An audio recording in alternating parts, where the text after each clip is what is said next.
role of the black church in any movement concerning black freedom? Thank you for that. The role of the black church is to be, number one, to be a reminder that we are ultimately people of faith, and we're going to have any movement that we have is going to have to be rooted in faith.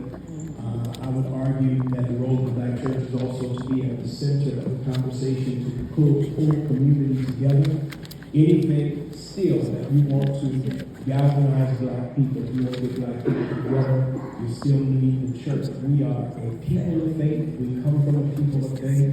And while we recognize that we have different faiths, we will not survive without faith.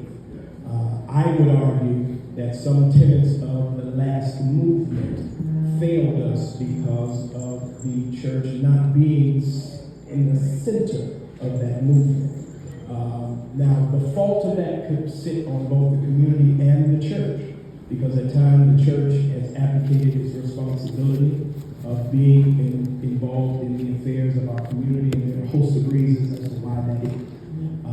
But if any movement is going to work, it's because we are rooted in our faith. In fact, I would argue that democracy does not work without deity. If there's too much freedom in democracy.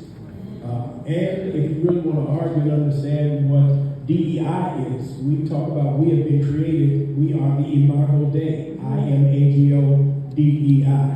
Anybody that is against DEI is against the God who created us, because that's his name, DEI.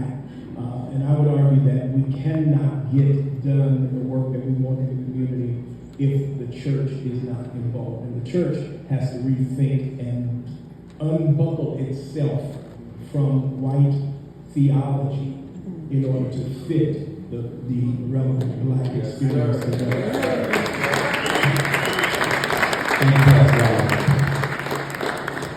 Dr. Holston, you've been involved